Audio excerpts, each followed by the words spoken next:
My mom married Alan 2 years ago. I am a teenage girl, and Alan's kids are Emma, a tween girl, and Noah, an infant boy. Last year, Noah was diagnosed with cancer. Someone informed my mom and her husband about a different treatment available in another country.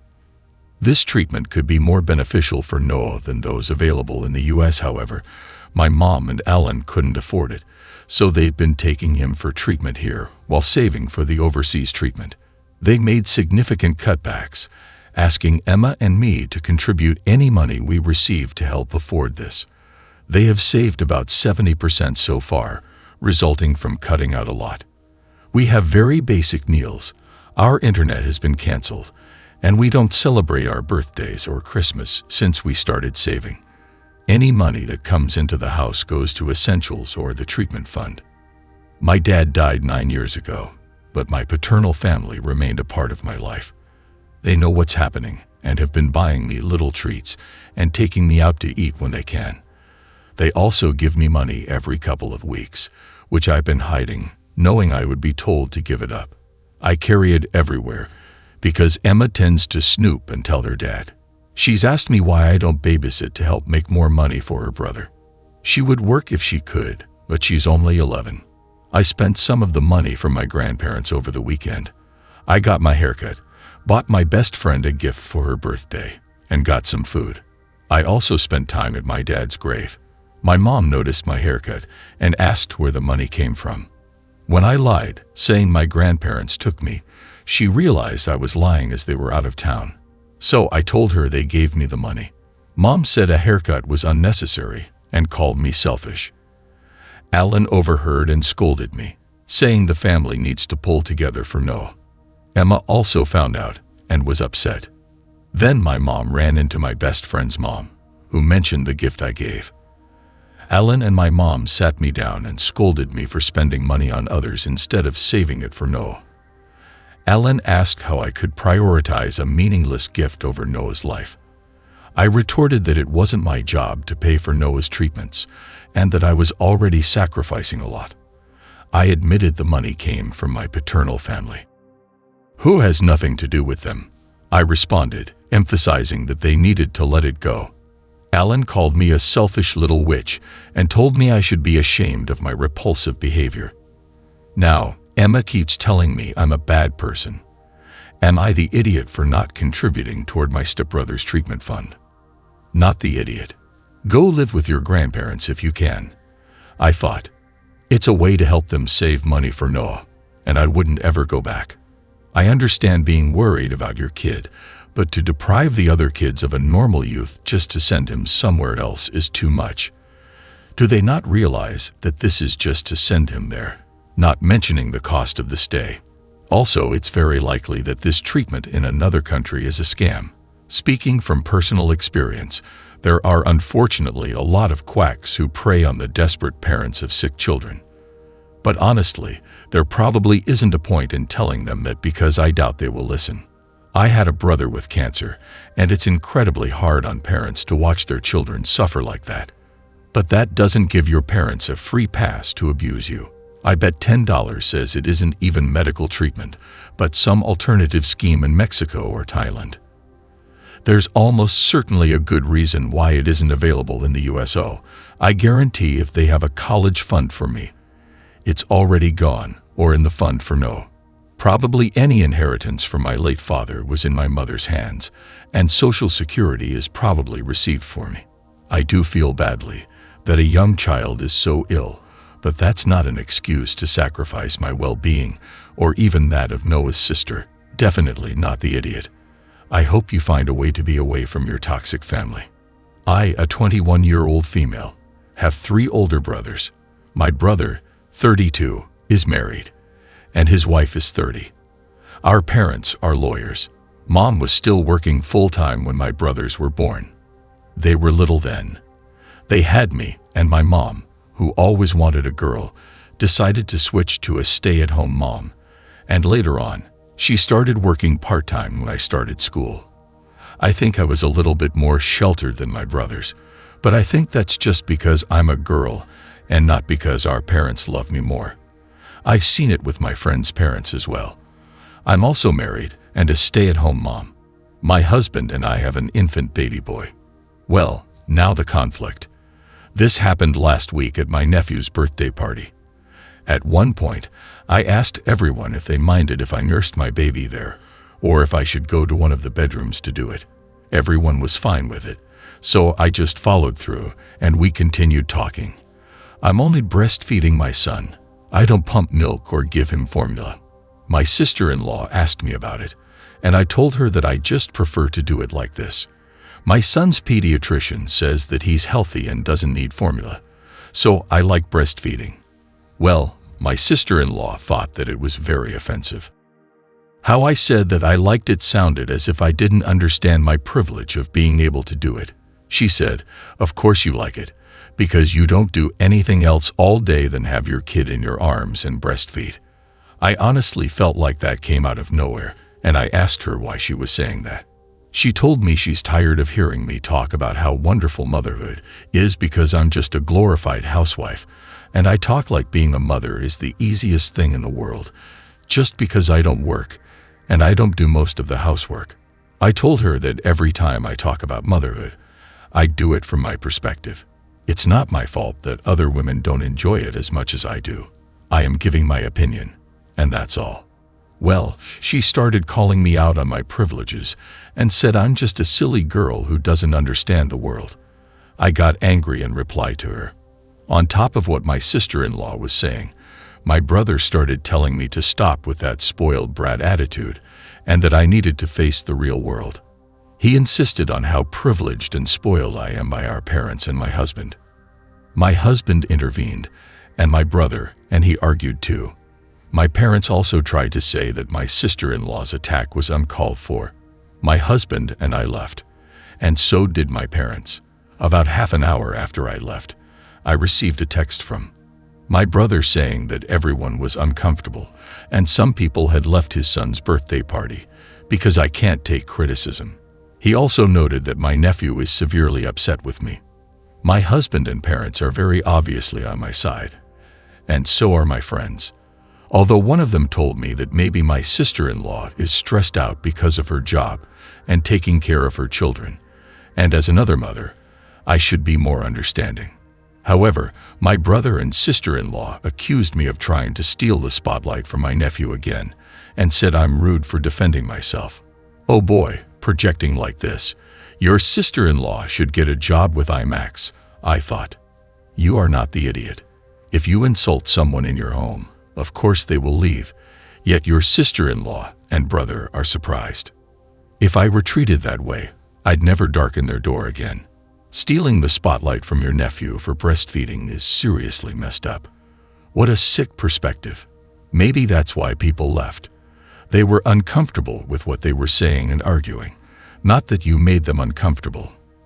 Next time they say you can't take criticism, maybe point out that it's not their job to criticize you. If your sister-in-law had shown some manners to her guests, this wouldn't be an issue. Everyone's the idiot. This is so obviously not about breastfeeding. It's about your brother's resentment towards you because you had a very different childhood than he did. He's taking it out on the wrong person. It's your mother that you should be confronting, not you. Seeing another child clearly favored over you hurts, and it can hurt long into adulthood if not addressed and dealt with. Your attitude shows you have no empathy for your brother and his hurt. Sure, they mishandled this and were rude and bad hosts, but hurt can make you irrational. However, he is an adult and needs to start behaving like one. I hope your brother gets the help he needs, and maybe going no contact with you will help him heal. I think, OP, you are the idiot. Sister-in-law is right. You don't know about the real world. You're 21. Don't work. Don't go to school. Don't clean. All you got to do is take care of the baby. You come from a place of privilege. Also, at no point did your sister-in-law indicate she didn't enjoy motherhood. She said you had it easier, and you do. And it's time for your mommy to wake up and realize she did some damage to your brothers. I, a 40-year-old female, have 4 kids, 3 daughters, 2 teens, and a twin, and a son, teen. Only the twins are relevant here. Let's call them John and Judy. John and Judy have been asking their dad and me for permission to get a tattoo for a few months. Both my husband and I are inked, so we were not against it. We just asked them to think about what exactly they want for a few months, so they don't regret it later. And then they can get inked in 2024 without permission. They presented us with their ideas on January the 1st. Judy had a lovely little flower nature motif for her arm. I instantly fell in love with it. The problem was John's motive. He chose the world serpent from Norse mythology. In his design, the serpent forms a circle around the tree, and Norse runes are inside the circle. I saw it and immediately thought of white supremacy and their Nordic tattoos. It was an instant no for him. We're white with blonde hair and blue eyes. This tattoo would send the wrong signals. It would be on his arm, so everyone could see it if he wore a shirt. John was furious. His dad asked him to compromise by removing the runes from his concept, but John said no. So, no tattoo for him. I made an appointment for my daughter at my tattoo artist, but when I told my husband, he said he wants the twins to get their first tattoos together, and that this means something to him. Besides, it would be unfair to John, and he has second thoughts now because maybe they are too young. I disagreed with him. Why should Judy suffer because of her brother's unwillingness to choose something more appropriate? I tried to convince him, but he was adamant. In the end, I thought, screw it, she's getting this tattoo. So I drove her to my studio without telling my husband, and she got her tattoo. My husband was furious when he saw it and called me a massive idiot. He said I broke his trust and undermined his authority. John is giving me the silent treatment. Am I the idiot? His reasons were crap, in my opinion, but he is Judy's dad, and we vowed to always act as a team. You are the idiot. I'm heavily tattooed, and I cannot imagine ever letting a 16-year-old get tattooed. Sure, I wanted tattoos at that age, and they would have been so crap because what you want at 16 usually very much differs from when you're 18. If I saw someone with a Nordic tattoo, my first thought would not be white supremacy, but this is also why my kids shouldn't be getting tattoos. Your husband seemed to be thinking this through finally, and you went behind their back to do it anyway. My friend laughed when her son asked for a tattoo, then said, "Son, you can get that with your own money when you're 18 and only have yourself to blame." This whole story reads like, screw husband and son, her favorite daughter. Let's get you inked, Hopi. I don't like your husband talking about you undermining his authority, but his reasons were sound. You sure did break his trust. You played favorites with your kids and you probably undermined the twins' relationship. Although I may agree your daughter should be allowed to get the tattoo, regardless of your son's choice of tattoo, that's not the point here. The point is you disrespected your husband. I'm a 33-year-old female in a relationship with my boyfriend, 38, for 15 years. We were engaged 8 years ago, but no further plans were made. When I mentioned it, he always found a reason why we had to wait. It wasn't a good time, we had no money, etc. I never asked for an expensive wedding. I offered to elope or go to the courthouse. He declined and said he wanted a proper wedding because that's what I'd mentioned I originally wanted. The engagement ring he bought me was $20 because we were poor then, but I never got a replacement when it broke. We now spend on average $100 a month just on takeout, going out for comparison. A couple of months ago, he said he wanted to get me something expensive for $1,500, but didn't have the money. I immediately knew, so I pressured him to tell me what it was because he never bought me anything more than $100. He said it was a ring. I said if he really wanted, he could have easily saved a ridiculous $10 a month for the last 8 years and gotten me a good enough ring, because I'm supposed to wear it forever. And why the heck would he mention it if he can't get it? It makes no sense. A few weeks ago, he mentioned saving for a car to replace his old one. I got furious, and we had a serious talk. I asked him about his real plans and to stop with the BS and be a man. After much pressure, he said he didn't think marriage was important. I asked him why he got engaged then. He said he wanted to. I told him he made no sense and to think about it. What would he think about it if his sister had a boyfriend for that long, acting the same way? He said nothing. I said, "You have a month to think and decide, then I'm leaving." Then he said, "No, you're not leaving. We'll get married soon, but we need to insert a couple of things to be done and paid first." So I've been cold as ice since that talk.